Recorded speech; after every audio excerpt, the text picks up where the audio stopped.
Bonjour les parents, je suis ravie de vous retrouver pour cette nouvelle vidéo. Alors votre enfant écrit malheureusement comme un cochon. Son écriture est illisible. Les lettres sont mal formées, il n'écrit pas entre les lignes ou même carrément sur la ligne et en plus de ça, il n'est pas rapide. Alors voici la deuxième vidéo consacrée donc à l'apprentissage de l'écriture et comment vous, surtout, vous pouvez aider votre enfant donc à améliorer son écriture. Si vous avez raté la première vidéo sur ce sujet, je vous la mets ici ou ici, comme ça vous pourrez aller la visionner donc, dans un petit coin ici. Alors j'y parle dans cette première vidéo de la tenue du crayon, de la bonne posture à adopter, de la libération du geste quand il est très crispé, par exemple sur le crayon, et aussi donc du graphisme, les prémices donc de l'écriture. Mais donc dans cette deuxième vidéo, je vais détailler davantage l'apprentissage de l'écriture en cursive, en attaché. On appelle ça aussi en attaché. Pour que vous compreniez en fait comment vous allez pouvoir aider votre enfant s'il a des difficultés. Je vous invite également à aller sur mon blog, l'école les doigts dans le nez, parce que j'ai écrit un long article sur ce sujet, sur l'apprentissage de l'écriture. Et vous pourrez retrouver des photos, des illustrations qui vont justement compléter ce que je vous dis maintenant. Voilà ce que je vais vous dire maintenant. Surtout, donc n'oubliez pas de vous abonner à ma chaîne. Il y a le petit icône s'abonner ici quelque part. Voilà, n'oubliez pas de vous abonner à ma chaîne, comme ça vous pourrez suivre les prochaines vidéos. Et puis aussi, mettez-moi un petit pouce en l'air si vous avez aimé mes vidéos et puis surtout si elles vous ont aidé et aidé votre enfant. Voilà. Allez, c'est parti.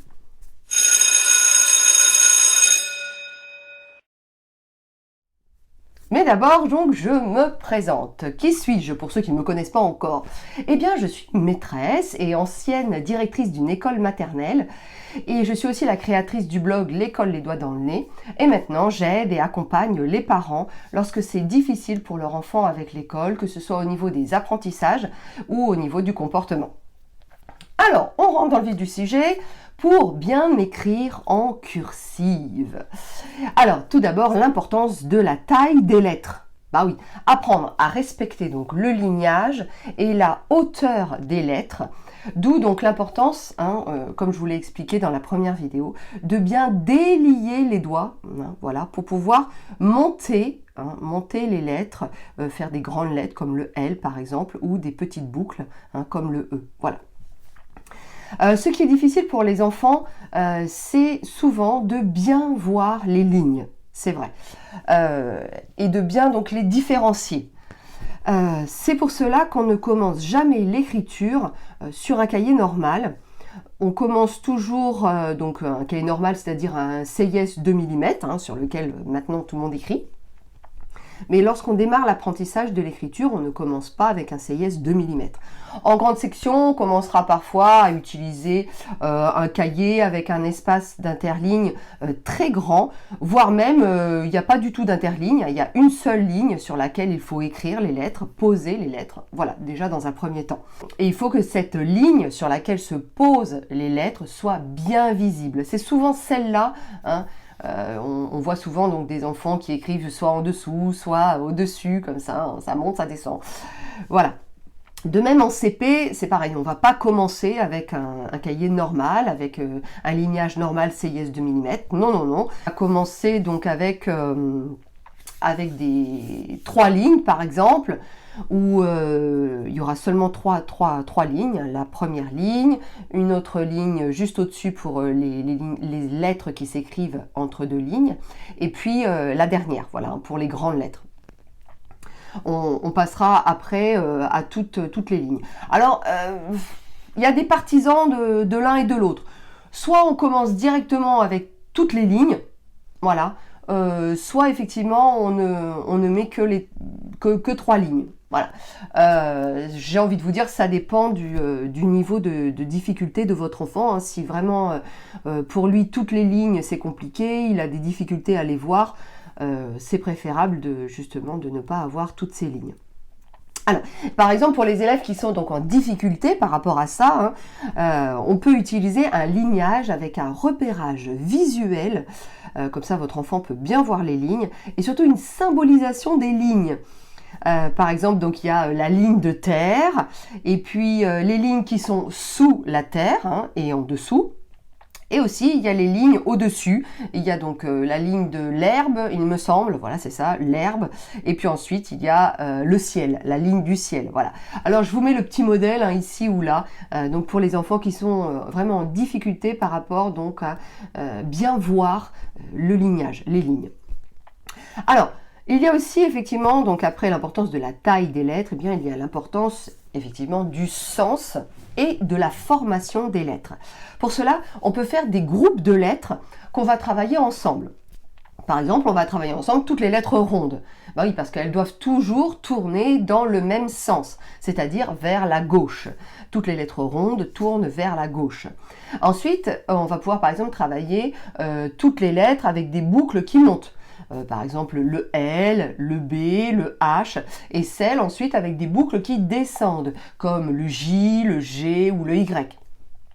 On peut également faire d'abord les lettres qui s'écrivent entre deux lignes, hein, pour faciliter donc l'apprentissage. On va donc travailler par exemple le I, le U, le R, le S, le V, qui sont juste entre deux lignes, hein, juste à la première ligne. Alors attention, attention, attention, je l'ai déjà dit, mais on évite s'il vous plaît les boucles aux lettres. Vous irez voir donc, il y a une petite vidéo dans mon article qui montre le sens de l'écriture de toutes les lettres. Et vous verrez que dans cette vidéo, eh bien, on ne voit aucune boucle. Par exemple, au B, au V, au S, au O, hein, souvent on fait une grosse boucle. Et qu'est-ce qui se passe? Eh bien, quand on fait une grosse boucle au O, eh bien, il se transforme en A et on est très embêté. Voilà. Hein, si on fait une grosse boucle au O, hein, voilà, la boucle à un moment donné va tomber et qu'est-ce qui va se passer? Le O va se transformer en A. Donc, on évite les boucles. Ou alors elles sont toutes petites, soit on fait une toute petite boucle, vraiment toute kiki, voilà, soit bah, on n'en fait pas du tout, hein, on ne fait pas du tout de boucle, voilà. Mais on fait toujours par contre la tâche, hein. Toujours la tâche parce que c'est une écriture évidemment attachée, cursive, donc les lettres doivent pouvoir s'attacher ensemble. Voilà. Pour aider votre enfant, vous pouvez aussi lui prendre la main hein, pour le sens et la formation des lettres, guider sa main avec la vôtre, voilà, pour pouvoir comprendre bien le sens et la formation des lettres. Alors une fois que le sens des lettres et la taille sont respectés, il faut apprendre à écrire de plus en plus vite. Hein, c'est là le challenge. Et pour cela, il faut apprendre à enchaîner les lettres sans lever le crayon. Alors, par exemple, si je vous écris le mot souris, par exemple, si je vous écris le mot souris, alors, si je fais le S, n'est-ce pas? Alors là, il y en a qui sont partisans de lever le crayon, ou alors on n'est pas obligé non plus de lever le crayon, puisqu'on fait le S, quand on arrive là, on sort directement. Par contre, pour toutes les lettres rondes, on est obligé de lever le crayon pour faire la lettre ronde. D'accord? Voilà, surtout. Ça, c'est très important parce que sinon, elles seront mal formées. Donc, pour toutes les lettres rondes, on lève le crayon. On lève le crayon pour faire donc mon O. Voilà, là, je ne fais pas de boucle. J'enchaîne, je fais un U. J'enchaîne, je fais un R. J'enchaîne, je fais un I. J'enchaîne, je fais un S. Vous avez vu? Je n'ai pas levé mon crayon pour faire le point sur le I. Pour gagner en rapidité, les passagers, ce qu'on appelle les passagers, c'est ce qu'on va mettre à la fin, voilà, hein, tout à la fin. Et bien le point sur le i fait partie d'un passager, on va le mettre à la fin, une fois qu'on aura écrit son mot. Par exemple, je vous écris un autre mot, le mot fête. Voilà, on écrit le mot fête. Je ne sais pas si vous voyez bien, là, il y a des petits reflets. Voilà. Alors, le mot fête. Donc, on fait son F. Ouh, j'ai mal écrit. Hein. Là, on ne lève pas son crayon. Donc, on fait le F, on fait le E. Ensuite, on fait son T et on fait son E. Et là, il manque des choses. Eh bien, on les met à la fin. On met la barre du T et on met l'accent circonflexe. D'accord? Donc, les passagers, donc les points sur les I, les points sur les J, les barres sur les T, tous les accents, on va les mettre à la fin, une fois qu'on aura écrit son mot, pour pouvoir gagner en rapidité d'écriture. Et aussi, enchaîner les lettres, hein, apprendre à lever le moins possible son crayon pour être de plus en plus rapide. Il n'y a que pour les lettres rondes qu'il va falloir, enfin on est obligé de lever le crayon pour faire les lettres rondes, sinon elles seront mal formées. Voilà. Enfin, Dernier point très important, pour que votre enfant donc apprenne bien à écrire, eh bien il lui faut de bons outils. De bons outils, donc pour tous les outils, que ce soit donc crayon à papier, surtout donc pour la maternelle et au CP, hein, on écrira beaucoup au crayon à papier, que ce soit donc pour les crayons de couleur et les stylos, il faut qu'ils aient une bonne glisse.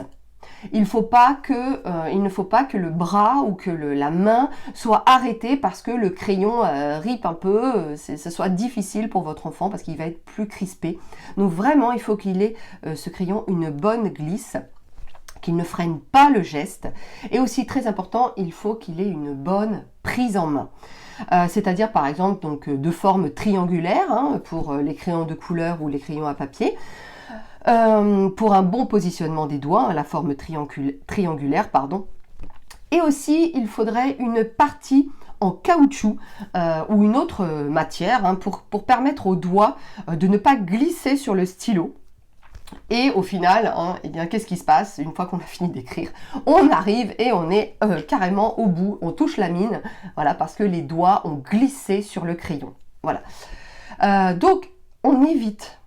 Même d'ailleurs, on bannit les stylos ronds, lisses et gros. Vous avez bien entendu, on bannit les stylos ronds, lisses et gros. Voilà, c'est fini ça.